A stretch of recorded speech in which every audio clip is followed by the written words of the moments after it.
श्री राम की बाल लीला।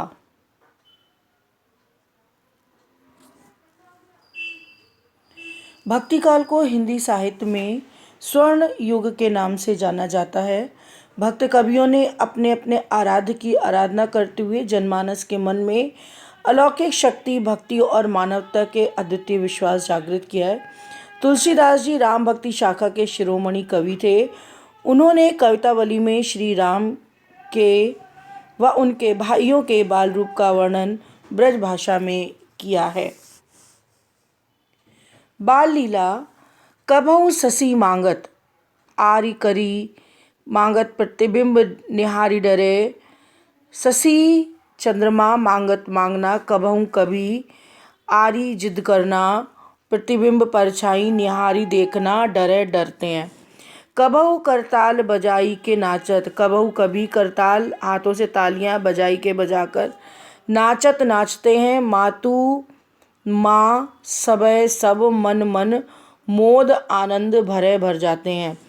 कबहु रिसियाई, रिसियाई मतलब खिसिया कर, हटी कहें जिद करते हैं। पुनि लेत सोई जेई लागी, जो चाहते हैं ले लेते हैं। अवदेश के बालक, अवदेश राजा दशरथ के चारों बालक तुलसीदास जी के मन में विहार करते हैं। अब इसका भावार्थ देखिए किस प्रकार से है।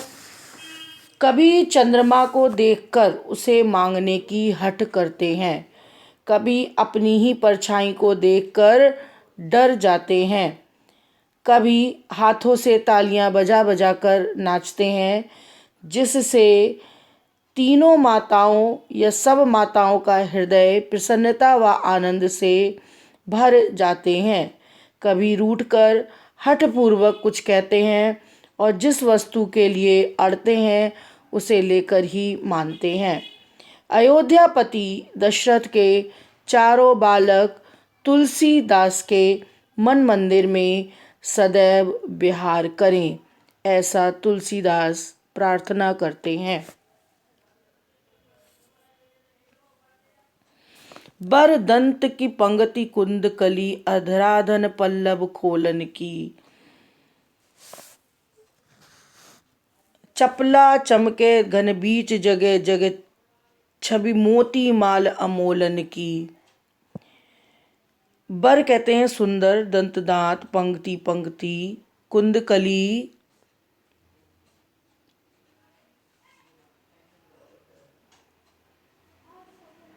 अधराधर, अधर, पल्लव कोमल पत्तों के समान, कोलन कोलने। चपला बिजली, घन बादल, जगह जगना उत्पन्न होना, छवि परछाई, मोतिन मोती, माल अमोलन की अमोल। घुंघरारी घुंघरारे, लटें बालों की लटें, लटकें लटकना, मुख मुंह। कुंडल लोल कपोलन की, कुंडल कान, कपोल गोल, लोल लाल। निछावरी निछावर करना, प्राण प्राण। तुलसी बलि जाई लता इन बोलन की। इसका भावार्थ इस प्रकार है।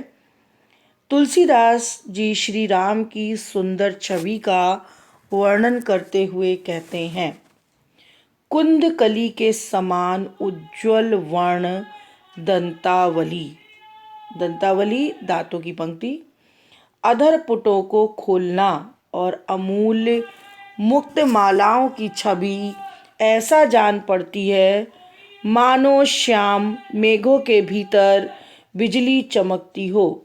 मुख पर घुंघराली अलकें या लटें लटक रही हैं। तुलसीदास जी कहते हैं, लल्ला मैं कुंडलों की झलक से सुशोभित तुम्हारे कपोलों और इन अमोल बोलों पर अपने प्राण न्यौछावर करता हूँ। पग नुपुर और पहुँची कर कंजनी, मंजू बनी मणिमाल ही है।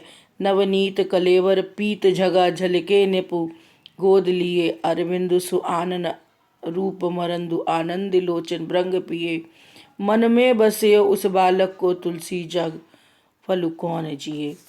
तुलसीदास जी कहते हैं कि उस बालक के चरणों में घुंघरू,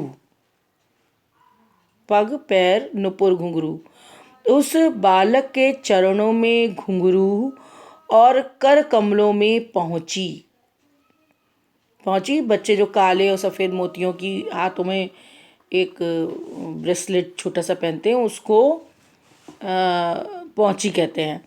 पग नुपुर और पहुंची कर कंजी मंजू बनी मरे माली। उस बालक के चरणों में घुंघरू कर कमलों में पहुंची और गले में मनोहर मणियों की माला शोभायमान थी। नवनीत कलेवर उसके मक्खन जैसे सुकोमल शरीर पर पीत पीला पीला झंगुला झलकता था। महाराज उसे गोद में लिए पुलकित हो रहे थे। उसका मुख कमल के समान था, जिसके रूप मकरंद का पान कर अर्थात देखने वालों के नेत्र रूपी भौरे आनंदमय हो जाते हैं। गोसाई जी अर्थात तुलसीदास जी कहते हैं, यदि मन में ऐसे बालक न बसा तो संसार में जीवित रहने का क्या लाभ। तन की दुति श्याम सरोही लोचन कंजकी मतुलाई हरे। अति सुंदर सोहत धूर भरे छवि भूर अनंग की दूरी धरे। चमके दतियाँ दांत दुति दामनी ज्यों किलके दामनी बिजली काल विनोद करे। अवधेश के बालक चार यानी कि दशरथ के चारों बालक सदा तुलसी मन मंदिर में बिहारे। तुलसी के मंदिर में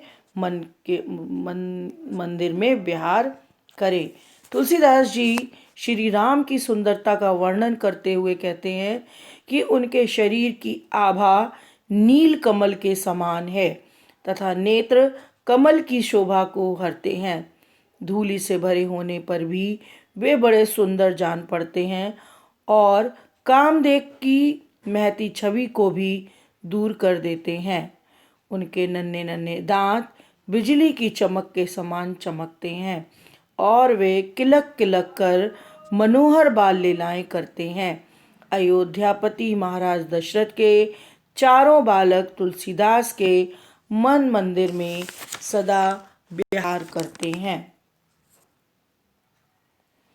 शब्द अर्थ याद कीजिए।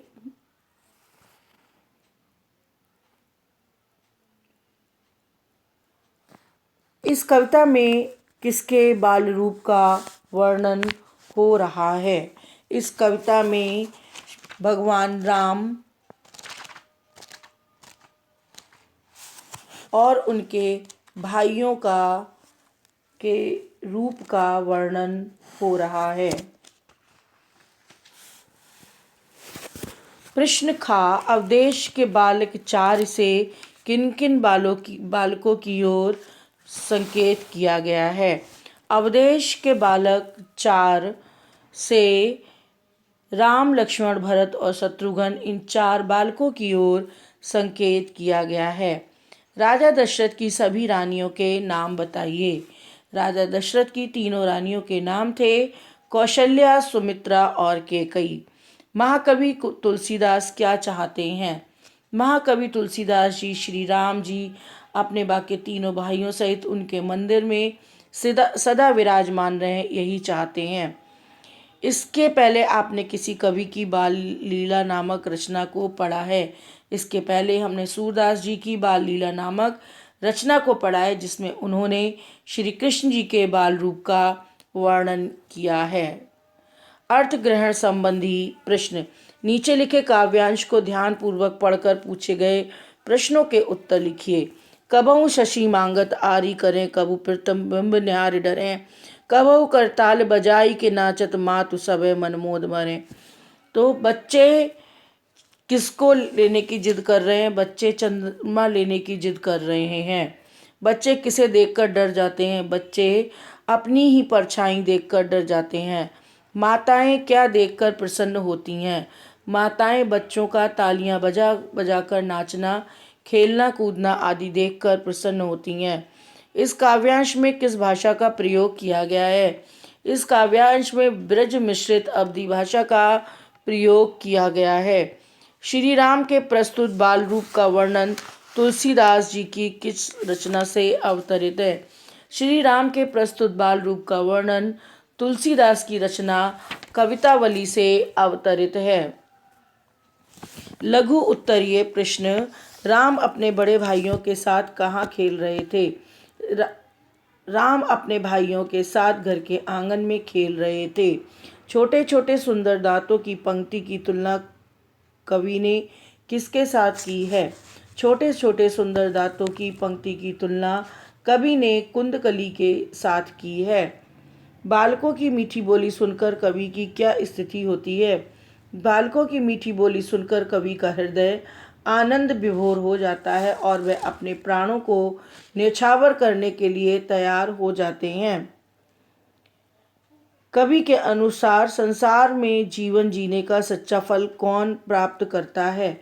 कवि के अनुसार संसार में जीवन जीने का सच्चा फल वही व्यक्ति प्राप्त करता है जिसने श्री राम को अपने मन मंदिर में बसा लिया है। बालकों के हंसने पर कवि को कैसा प्रतीत होता है? बालकों के हंसने पर कवि को प्रतीत होता है मानो कमल खिल गए हों। दीर्घ उत्तरीय प्रश्न, राजा दशरथ के आंगन में बच्चे कौन कौन से खेल किस प्रकार खेल रहे हैं? राजा दशरथ के आंगन में राम, लक्ष्मण, भरत तथा शत्रुघ्न चारों बालक ताली बजाकर उछल उछल कर नाच रहे हैं। वे ठुमक रहे हैं तथा माताओं को मुदित कर रहे हैं। वे कभी चंद्रमा को पाने की हट करते हैं तो कभी नाराज होते हैं, कभी हट करते हैं तो कभी अपना प्रतिबिंब निहार कर ही डर जाते हैं। इस प्रकार वे अनेक खेल खेल रहे हैं। प्रश्न खा, श्री राम के मुख के सौंदर्य का वर्णन कवि ने किस प्रकार किया है? श्री राम के मुख मंडल के सौंदर्य का वर्णन करते हुए तुलसीदास जी कहते हैं, जैसे बादलों में बिजली चमकती है वैसे ही श्री राम के मुख खोलने पर दांतों की कांति दिखाई देती है। उनके मुख पर घुंघराले बालों की लटें लटक रही हैं और कुंडल उनके कपोलों को स्पर्श करते हुए सुंदर दिखाई दे रहे हैं। उनके मुख पर आंखें ऐसी लग रही हैं जैसे भौरे कमल से पराग पी रहे हों। प्रश्नगा, राजा दशरथ की गोद में श्री राम किस प्रकार सुशोभित हो रहे हैं? राजा दशरथ की गोद में बैठे हुए शिशु श्री राम पीले वस्त्र पहने हैं। उनके पैरों में नुपुर हैं, हाथ में आभूषण हैं और गले में मोतियों की माला पहनी हुई है। उनका मुख कमल की भांति सुशोभित हो रहा है। पिता दशरथ के मन में प्रसन्नता उनका मुखमंडल पर झलक रही है। प्रश्न घा, श्री राम के श्यामल वर्ण की सुंदरता का वर्णन करते हुए कवि क्या कहते हैं? श्री राम के श्यामल वर्ण की सुंदरता का वर्णन करते हुए कवि कहते हैं कि श्यामल शरीर की कांति बादलों के समान है। जब वे हंसते हैं तो उनके दांतों की चमक ऐसी लगती है मानो बादलों के बीच बिजली चमक रही हो। यद्यपि उनका श्यामल शरीर धूल से भरा है, फिर भी उनकी सुंदरता कामदेव के सौंदर्य को मात कर रही है। प्रश्न 5, सामान्य बालकों के समान श्री राम को भाइयों के साथ खेलते देख माताओं का जीवन किस प्रकार धन्य हो गया? सामान्य बालकों के समान श्री राम को भाइयों के साथ खेलते देख माताओं का जीवन इसलिए धन्य हो गया क्योंकि वे चारों भाई आपस में प्रेम पूर्वक खेल रहे हैं और बहुत खुश हैं। ऐसा ही तो हर माँ चाहती है कि उसके सभी बच्चे आपस में मिलकर रहें और उनमें परस्पर प्रेम बना रहे। वे सभी एक दूसरे की भावनाओं का सम्मान करें तथा सुखमय जीवन जिएं। चारों बालकों का आपसी स्नेह माताओं के दिल को सुख पहुंचा रहा है। Please like and subscribe my channel.